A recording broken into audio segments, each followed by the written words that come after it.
Greetings, everyone, and thank you for joining us for FCA's July Safety Call. Today's topic will be emergency preparedness. We are bringing this to your attention again based on recent events that occurred at a high-rise building in the city of New York, which I'm sure most of you have heard about on the news. A building under renovation began to have some structural collapse issues. And we will examine the necessity for planning how to respond in the event of an unexpected emergency, such as was experienced on July 7th. This first slide here shows you once again that we do have the FCA Safety Helpline available to you. If you have any safety-related questions, any questions about OSHA compliance, safe practices, training and education, toolbox talks, safety programs, site-specific safety plans.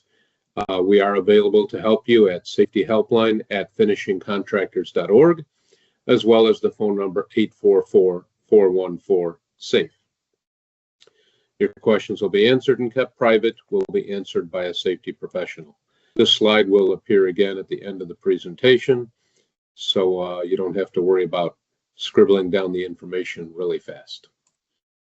All right, if we look at this building here, this is the building in question, 42nd and what was on 42nd Avenue in New York City. It was a 37-story structure that was being rehabbed from office purpose to residential. And during the rehab process, 11 stories are being added to the existing structure. If you see right here where the red circle appears in the picture, you can see where one of the support columns began buckling. There were at least 2, maybe 3 support columns in that area that began buckling, causing many of the floors above to start sagging, and led to legitimate concerns over building collapse, affecting not only, of course, that building, but all of the buildings in the surrounding area. If we look at this line here, the arrow, double pointed arrow there, we can see what the distance is between the roof surface of the floor beneath and the floor surface of the floor above that span there. And we can draw a line there to show approximately the pitch of that floor level. We can draw a line here showing approximately the pitch of the floor above. If we travel our little double-headed arrow across, we can see that, yeah, there's some significant sag in that building there. So, of course, the building general contractor, the inspectors, the safety concerns, the city, and of course, the owners and the managers of the buildings in the surrounding area have legitimate concerns. Now that it's been a couple, 3 weeks after the incident, the structural engineers believe that due to the steel construction of the building, there is very little risk of this building collapsing. Of course, the city of New York still has images in their head of buildings collapsing after the September 11th incident of 2001. So people were concerned. If we look at the stats here, 11 floors were being added to the existing 37-story structure. When we look at, I don't remember what the date was that this building was constructed, but as we look at some of these structures in these well-developed and long-standing cities, we know that many of these buildings were built many years ago, and over that period of years may have undergone different renovations, different modifications. Perhaps the plans weren't maintained or updated. So even engineers designing this building may not have all of the information that they need. But in this case, they felt that the structure was strong enough to add an additional 11 floors to the building. Support columns started buckling on the 21st and 22nd floors. The floors above, 21 through 26, started caving under that load, that stress. It wasn't immediately apparent from the outside, visually. In fact, the people inside were not immediately aware that there was a problem until they started looking a little deeper. Once the hazard was recognized, workers self-evacuated. Multiple surrounding buildings in the area were also evacuated. The main concern, again, was total collapse of the building, affecting the structural integrity of any other buildings that might have been impacted by the debris.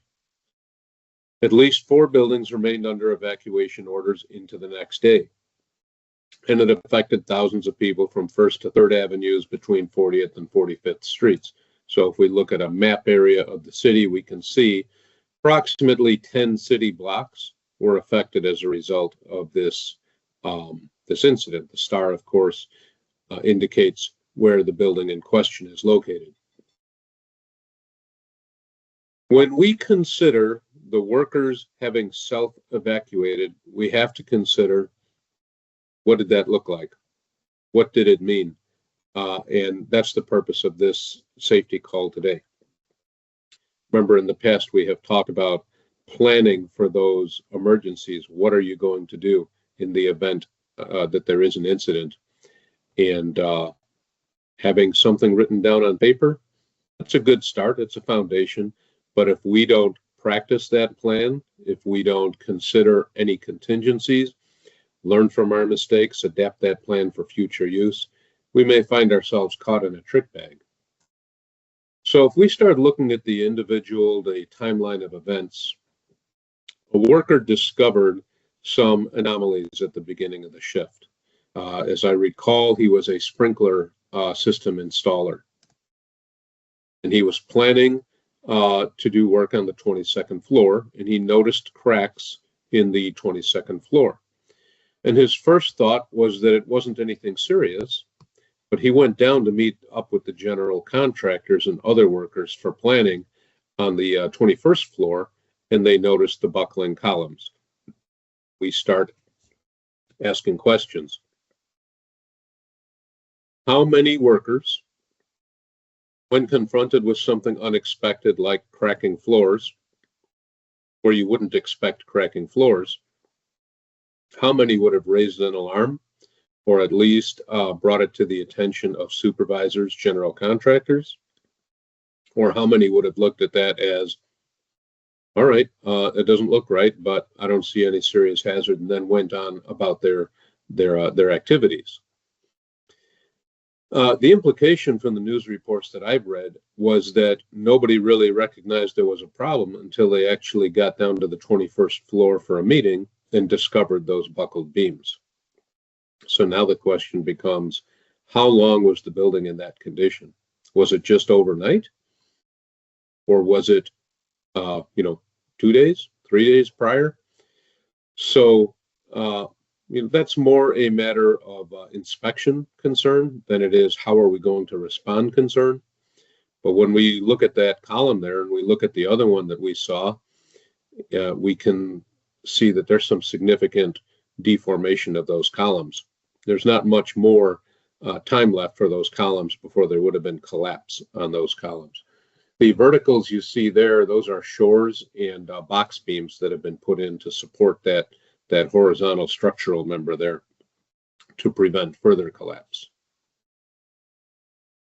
The worker took pictures of the damage and sent them to his foreman. So when we consider that, we say, well, there's a question there. Taking pictures, sending them to the foreman implies what? Perhaps a lack of recognition of the seriousness of the hazard. Not sure about that. Obviously, he saw the hazard, recognized that's serious enough to notify his foreman. But obviously now there's going to be a delay in evacuating the building and a delay in decision making. The decision was made eventually to evacuate the building, but the worker had to run down 16 floors or 16, 160 feet vertical floors to get to his crew on the 5th floor before he could even notify them to get out of the building. So we have a delay in notification. He gathered any workers he could find and evacuated the building.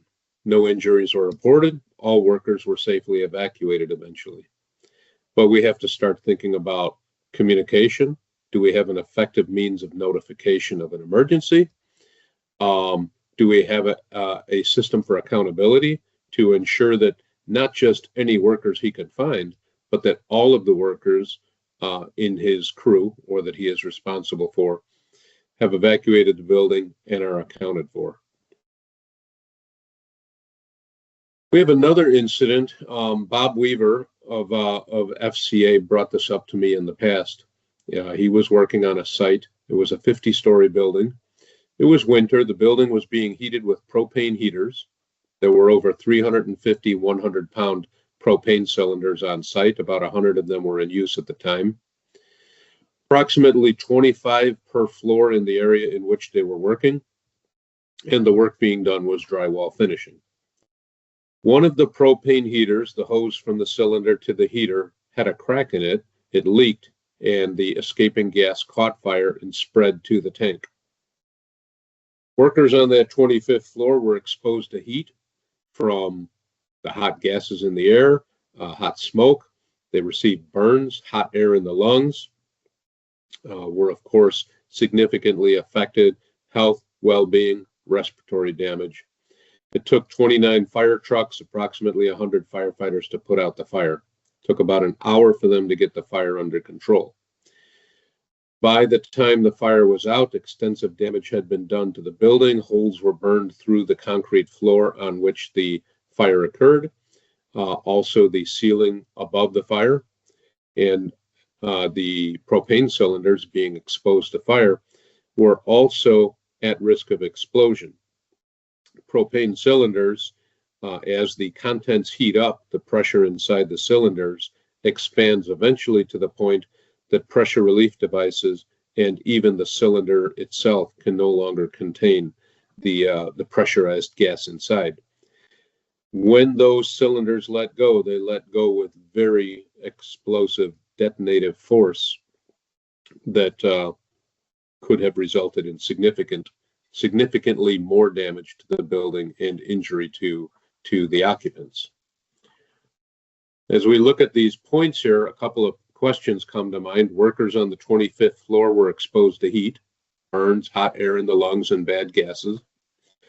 So the first thought that pops into my mind is, were there any fire extinguishers present while we were operating flammable gas equipment, such as these heaters? It is a very best practice anywhere you are using gas-powered equipment that includes gasoline internal combustion engines, propane internal combustion engines, any place where fuel is being stored, such as in flammable liquids containers, think your red safety can, or propane cylinders, that there is a dedicated fire extinguisher immediately to hand. So if there is a fire in the vicinity of these fuel storage areas, that someone is able to put that fire out before it can take off. Not to second guess the people that were on site, I wasn't there, but if a person trained and knowledgeable in using a fire extinguisher was nearby, had a fire extinguisher immediately accessible, they could have knocked out those flames and then closed the cylinder valve to the propane cylinder, thus cutting off the risk of fire there. We can also question how long it took anyone to recognize the emergency. But if it was caught early and the fire extinguisher was immediately accessible, this could have been knocked out pretty fast. When we look at the number of equipment and firefighters required to put out the fire, this is on the 25th floor of a 50-story building. A lot of that equipment, a lot of those personnel are going to be used to clear the building. Remember, propane under fire can become very explosive. So the number one priority of the fire department is obviously going to get a hit on the fire as much as they can, but they need to clear any people out of that building. So 100 firefighters to put out the fire and search 50 floors of the building and get everyone out. Takes a lot of time and a lot of manpower. So if we can have a good emergency evacuation plan so that by the time the fire department shows up, we can tell them, hey, all of the guys on floor 21 are off. All right. The fire department will probably still inspect that floor, but they know that they can just um, uh, do a quick run through, verify that everything is out, everyone is out, and then concentrate on those floors that they don't know any information about. So the emergency action program becomes part of our plan. This is a screenshot of the emergency action program that is included in the safety and health manual template that is available to you through the FCA. And it covers a number of topics. This is a general emergency action program.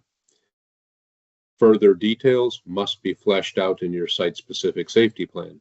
But we need to have a plan. If we look at this plan, for example, this plan addresses things like fire, medical response, chemical hazardous materials exposure, spills, weather, earthquake, flooding, and then the things we may not consider to be an immediate emergency, but things like electrical outages, workplace violence, bomb threats. We need to consider what are we going to do if those kinds of incidents happen as well. And it is very easy to have a plan that says, oh, if there's a fire, we'll get out of the building. Sounds good. That's a good plan. How are we going to get out of the building? How are we going to notify everyone to get out of the building? How are we going to make sure everyone got out of the building? Those are the parts that actually go into the plan and not just the foundational aspect that's developed here. Once we've established a plan, do we know the plan? This is an example of an emergency evacuation plan that is commonly found in high occupancy buildings. Think hotels, think theaters, think office buildings. You will often find a plan similar to this on each floor of a high-rise building, often in the elevator access areas or in the stairwells. And it will tell you if there is an emergency. In case of fire, report it to, and that's usually 911. Depending on the building, emergency calls may go straight down to building security or building management before they go out to emergency dispatch. This depends a lot on municipal statutes, but generally you're going to call a number that should be indicated on the plan so that people know what number to call.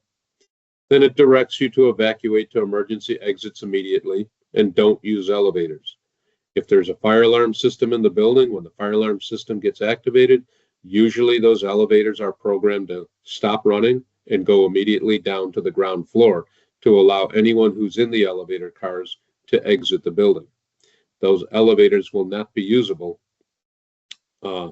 except as needed by the fire department with use of an override key. Follow your evacuation procedures. This is where you need to develop those. Our procedure is going to be everyone in our group meets at the northeast corner of the building by the sign, and we will check in there and make sure that everyone is accounted for. So there's your procedures. Now we have a plan. Do we train the plan? Very often you will ask an employee, what is the plan if we have to evacuate the building? And many of them will say, well, get out of the building as quickly as possible. If the alarm goes off, we leave the building. Okay, what happens next? Very often that's as much as they can articulate. The rest is going to be figure it out as we go along. But if we train the plan, which means we actually sit down with our crew and we say, if we have to evacuate the building, we are going to exit through these doors over here. We're going to go down 5 flights of stairs to the ground floor. We're going to exit and we're going to go over to this area and assemble. If everyone can articulate what the emergency evacuation plan is from start to finish, we know our training was effective. If they cannot articulate without prompting what the emergency evacuation plan is, they will not be able to follow that plan in the heat of stress or panic or in the emergency, the crush and press of everyone trying to get out. So we need to train that plan. We need to train that plan so effectively that the people we've trained are capable of training others on what to do, so that when they are struggling with decision making, we can help them out. Do we exercise the plan? The best recommendation is to do an emergency evacuation drill at least once, twice a year. Very often these drills are planned events. We're going to do them on a nice day. We're going to do them on a day when we don't have a whole lot of work involved. The press of production isn't overwhelming us. We're going to do it under ideal conditions. But when the actual emergency comes, it may not happen on an ideal day. For example, if we were to have an emergency in the middle of winter, it's January 15th, it's 10 degrees outside, there's a 15-mile-an-hour wind, the wind chills are actually 5 below zero. Are people going to be reluctant to leave the building because it's cold outside? Do we have a plan on what to do with our people when they exit out into that cold area? Or now that it's summer, it's hot outside. It's 110 degrees in the shade with the heat index. What are we going to do to protect our workers from those elemental exposures? So we need to exercise that plan, do those drills. The drills will reveal how effective our plan is. And depending on the conditions under which we do the drill, we may identify factors that we have not yet planned for, and then we can implement those into the plan as well. Do we follow the plan? So we train the plan, we drill the plan. When we do the drills, are people following the drills? We had a couple of buildings that would schedule their drills, and it became such an event that they would schedule taco trucks and ice cream trucks out in the parking lot to what? Entice people out of the building. When I was still on the fire department, we would go into that building and there'd still be a couple dozen people working at their desks. And when we said, hey, we need to evacuate the building, their attitude is, we just know it's a drill. I got to get this work done. Okay, so we did not actually exercise the plan, nor were people following the plan.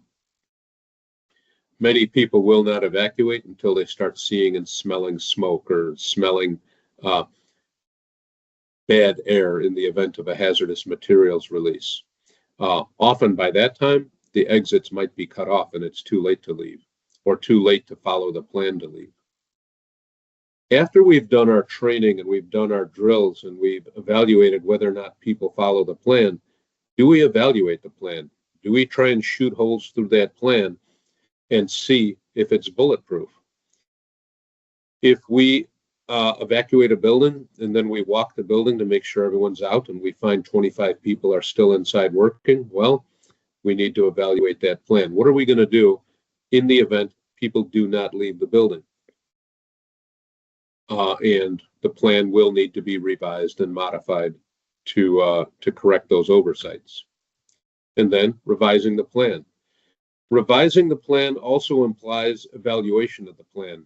And those plans should be evaluated and revised probably at least annually, at least biannually, every couple years.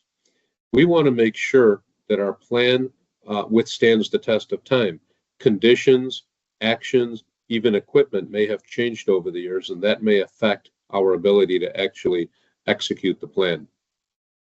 Remember that proper prior planning prevents pathetically poor performance. And we never rise to the occasion, we sink to our level of training and experience. If we do not practice, plan, exercise, evaluate, revise as needed, pretty much when you do have an emergency evacuation situation, you may find that it's every man for himself and everyone is doing what is right in their own eyes. We want to make sure that we're all on the same page and we all are playing the same song. All right. When it comes to evacuation, this is from the emergency evacuation program from the Safety and Health Manual. You'll see the section up there for evacuation. We have to establish a signal for evacuation, a method of notifying people. Might be by two-way radio, might be by cell phone, it might be by audio and visual devices. When we test the plan, we need to make sure that everyone in the building was able to receive the notification. Sometimes people will rely on audio and visual devices, but workers are in an area where those devices cannot be heard or seen. They never get the alert. Now we're looking for them, wondering, are they okay? Did they make it out of the building? Did they even know that there was an emergency? We need to be clear on what that signal is. In construction settings, it is often difficult to have a universal system that applies to a whole area or the whole building. Many workers will rely on word of mouth, two-way, cell phone, but if you forget to call someone, or let's say you have someone coming in just for the day and you never got their cell phone number, how do you get a hold of them? Inside these big buildings, is two-way radio traffic effective? Many times, two-way radio traffic, depending on your radios, may be effectively line of sight. But if you're on a different floor or in a different area, there may be enough steel or concrete that prevents a good radio signal from getting through. We need to establish that signal and everyone understands what it is. For example, a can of compressed air with an air horn on top. Can that be heard throughout the area? Okay, good. What's the signal? 3 blasts means medical emergency. 5 blasts means evacuate the building. Remember those notification systems, those air horns? They need to be used only for emergency notification purposes, and they should be located near every exit to that work area, so that no matter which exit is chosen, there's a notification device available there for the first person exiting to sound the alarm and let them know what's going on. When we drill and when we exercise the plan, this is where we may find that there are some areas where the signal cannot be heard. Well, that means we need to find another effective means of notification to make sure everyone is advised. Often in construction, the floor layout, the location of materials and equipment is very dynamic, and pathways to exit and egress are not always the same, sometimes from week to week, sometimes even from day to day. We need to make sure that those paths to egress are clear and clutter-free. They also should be clearly defined, so we know if I go this way, I will make it to an exit door. On that note, exits should also be indicated very clearly, and very often during the renovation process, signage that was in the existing building gets removed. A building under construction may be slow to put up that kind of signage in the first place. So when we see an exit, a door should be marked clearly as an exit door. A pathway to exit, as seen with the arrow, should point clearly to the correct exit. If there are doors that may be looked upon as, oh, there's the exit, but it is not an exit, for example, it is secured or it is blocked off or the stairway has been removed, then that exit door must be clearly marked as not an exit, with indicators pointing towards where the exit is. On high-rise structures or even in large floor plan construction structures, it's a really good idea to have landmark indicators located strategically throughout the building. For example, it would be useful to know what floor you're on. When you're climbing the stairs and you want to get to the 11th floor, in that stairwell by the door to the 11th floor should be a sign that says you are on floor 11. In strategic areas of these wide format floor plans, maybe you want to have an area that says you are in the northeast quadrant of the building. You are in the northwest quadrant of the building.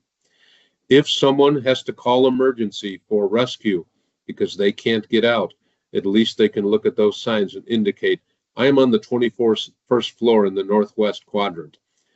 Maybe we'll even have the address on the sign so they can call it in and say, I'm on the 21st floor of 123 Main Street in the northwest corner. There's smoke in the building. I can't find my way out. That helps emergency services to get to you more quickly. We have to establish who is responsible for making sure the evacuation order is heard and followed as well. So we're talking accountability here. Usually that's going to be the crew boss, the foreman, the superintendent at that time. Each subcontractor should have their own accountability system and their own person who manages that accountability. And that should be identified quickly so that in the event of an emergency, if they start giving emergency instructions, everyone knows this is the person we should be listening to. Before we evacuate the building, however, there may be some critical processes or critical things going on that if we don't stop them or control them before we exit the building, they could end up contributing to the problem or creating a whole different set of problems. So when we look at critical processes such as running equipment, propane heating heaters being supplied by propane cylinders, unsecured chemicals that if they are not secured, they may contribute to the fire. We need to identify what those are and where those are. Is it safe to control them before you evacuate? That decision needs to be made by the person who's addressing these issues. Obviously, property takes a backseat to life. We want to save life and conserve property if we can, but not at the cost or risk to human life. So if it is not safe to shut down running equipment or secure these potential hazards, then of course, get out of the building. But if it is safe, there's no immediate indication of any stressors in the area in which you're working, by all means, shut down equipment, close cylinder valves, secure chemicals, and take care of these critical processes that, if left to themselves while you're waiting for the emergency to be handled, could cause big problems. They don't contribute. These processes should be identified at the beginning of each workday. In general industry, this is pretty simple. It's usually stuff that gets done on a day-to-day basis. In construction, different people may be engaged in different critical processes from day to day and sometimes from hour to hour.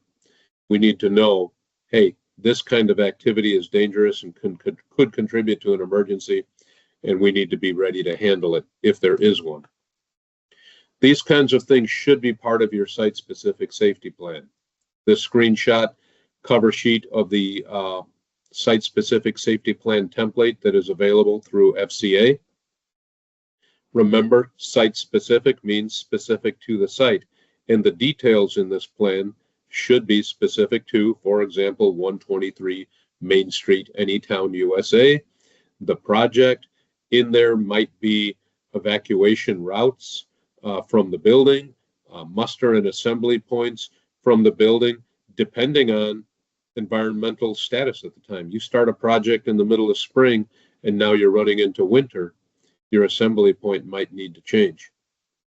There may also be emergency contact information in there. Where's the closest hospital and how to get there? Where's the closest occupational clinic and how to get there? If you take a look at the site-specific safety plan, you can go through it. The instructions on how to set one up for yourself are included. And if you need help, we of course can help you develop those site-specific safety plans as well.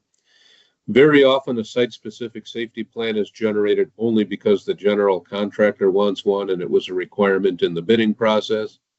A lot of times those site-specific safety plans are very general in nature, and they will say things like, when we use telescoping aerial lifts, we will be tied off to the anchor point and use personal fall arrest system.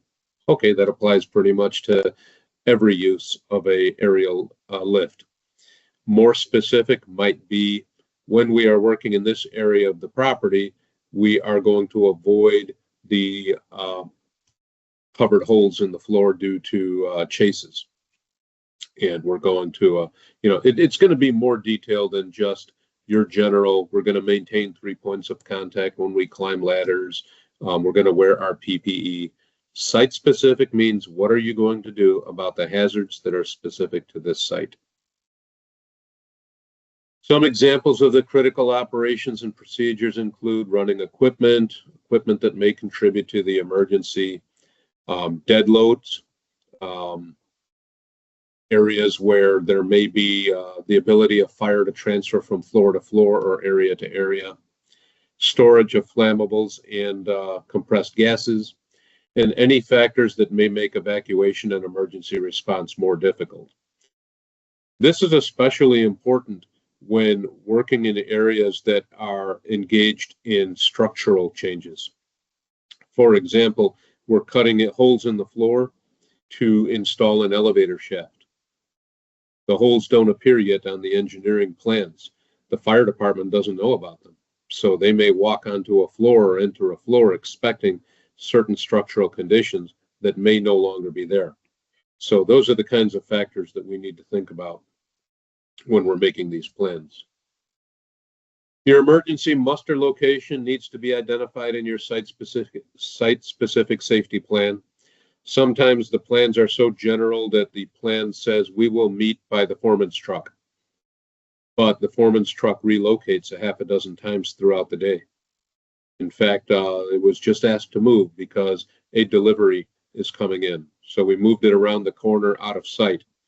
People are running out of the building looking for the foreman's truck, confused. Now we have to try and figure out where our assembly point has moved to. So it should be a static location, the street corner, by the flagpole, in the employee parking lot, a static location that does not change. When choosing your muster location, consider factors like, is it easy to identify and find? How far away is it? Is it close? Or do we have to cross a busy street in order to get to it? Uphill and upwind becomes important when we consider smoke travel, hazardous materials release. We certainly don't want to be downwind of a hazardous materials vapor or mist release. We don't want to be downhill of a flammable liquids release, hazardous materials liquids release. Remember, we need to be sheltered from environment. We already talked about extreme cold and extreme hot temperatures. What about rain? What about thunder and lightning? We want to be able to have a place designated that can shelter. Is it easy to access? And it is also important for everyone to assemble at the same site. It is not good enough for everyone to communicate via two-way radio and say, I'm out of the building, I'm going to my car. Everyone should assemble together, stay together as much as is possible. Part of this has to do with making sure that people are not re-entering the emergency site.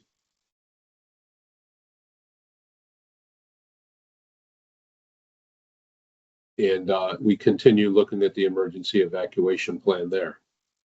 Here's an example of a work area. We can see that the muster location has been designated there by the red X. The red square box indicates the construction site itself.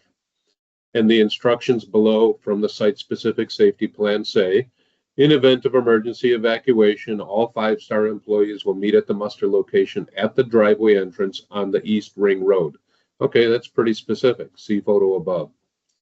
A roll call will be conducted to ensure all employees are safely evacuated. Attempt to contact any missing employees by cell phone to direct them to the muster location, inform emergency services, and the incident commander of any missing personnel accounted for. So what we have established here on our site-specific safety plan is not only where our muster location is, we've provided visual information to help people find it. We've also established a policy and a procedure on how this is going to be done. It's simple. Pictures help. People love pictures. They understand pictures. And the directions down below explain just what is expected. We do need to have a plan to do that accountability check. How do we know who's even on site? We have an expectation, for example, that we're going to have 6 workers, and we know most of the time who those 6 workers are going to be. But let's say someone calls off. Do we only have 5 and you're thinking 6? Or did the person who called off, did they get replaced by someone from another crew, or a laborer called in from the hall? So we need to know who they are. We need to know their contact information, which is why in this emergency program, it says, within the first 15 minutes of each shift, the supervisor needs to establish their roster. Who is there today and where are they going to be working? Establish it in writing. Keep it in your pocket. It shouldn't be in the truck. It shouldn't be on the desk over in the in the trailer or in your office area. Have it in writing so that in event of an emergency, it can be immediately pulled out, reviewed, and as you do your accountability, you can say, yep, Joe's here, Tom's here, Fred's here, Jose's here. Where's Marty? All right. Try and get a hold of him. You can't get a hold of him. Is he stuck in the emergency? Did he go across the street to get lunch? He doesn't even know what's going on. Is he in the porta-john? Well, we need to find these things out, because otherwise we're going to be telling the emergency services, we're missing one of our workers. The last time we saw him, he was on the 10th floor. Then you send the firefighters and emergency responders up to the 10th floor to go looking for him, and he comes strolling around the corner. He took a nap in his car. These things happen. But in the meantime, you're taking the emergency workers away from potentially searching for someone who is truly in trouble. Use that daily crew roster to account for all workers. Make every effort to get a hold of somebody who has not presented at the emergency muster location. Once you've assured that all of your workers are accounted for, make sure you call the home office. Let them know what's going on. The last thing they want to do is find out you have an emergency by watching the news. So get your workers out right away. Make sure they're all accounted for. Report to the command, the emergency services command, or the general contractor, or preferably both. Let them know, hey, 5-star construction, everyone's out of the building, we're all accounted for. Okay, they can get their accountability list out and they can check off 5-star instruction, accounted for. And then you call up your superintendent, your supervisor, and say, hey, we have an emergency over at the building. We're not involved. There was a fire on the 25th floor. We're all okay. Just letting you know what's going on. And then they can rest and breathe easier. Remember that everyone stays together until released by the supervisor. Some of these emergency responses may take a long time. Clearing 50 floors of a 50-story building. Clearing a building that's collapsing and the 4 surrounding buildings that could be potentially affected by the collapse, and clearing what was it in the original video, original slide, like 10 city blocks. That all takes time. We may not want to stand at the corner of 2nd and 39th at our muster location for that time. Once we've established that we're okay, we report to command, we say we're okay, then you might make the decision. Are we going to send everyone home for the day? Do you guys all want to go to your cars and rest until the all clear signal is given? Do we want to go to this restaurant across the street over here and have lunch while we wait? You can make those decisions. But the supervisor needs to make the call on when people can leave the muster location. No one enters the building until an all clear signal has been given. All right. Just as a reminder, the tools and benefits that are available to you as members of the Finishing Contractors Association include safety and health manual templates. We currently have them for United States/OSHA. We also have them for Ontario, Canada, so the health and safety manual that is governed under the Occupational Health and Safety Administration, their version of OSHA in Ontario. We have those templates available for you.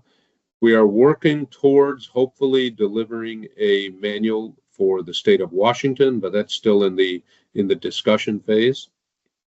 No promises there. Site-specific safety plan template is available.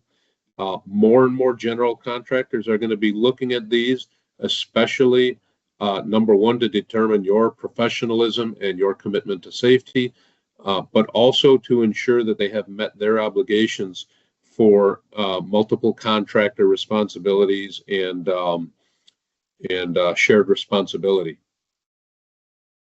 So those are available. We also have the Toolbox Talk program. Many Toolbox Talks are available for use during weekly safety briefings and sessions. If you look through the library and find there's a toolbox, there's not a toolbox for a need that you have, let us know, and we can build and develop those Toolbox Talks for you. All right, we don't have obviously the opportunity for a Q&A because this is just a recording. But as we close out, remember 844-414-SAFE is our contact number for the finishing contractors safety helpline. Also email if you need to provide more details, photos, documents, things like that, safety helpline at finishingcontractors.org. Those emails will get to us and we will respond to them quickly. So once again, thank you for joining us for this safety call. I hope it was beneficial. The recent incident on July 7th of the building, hey, it's a real world incident. It tells us all that these things can happen. And for those crews in that building, if we could talk to them, I'm sure they would say that, yeah, there was some scary moments there. And a plan would have perhaps helped alleviated some of that stress. Please don't hesitate to contact us if you have any questions, and we will see you next month. Have a good, safe rest of the week. Thank you.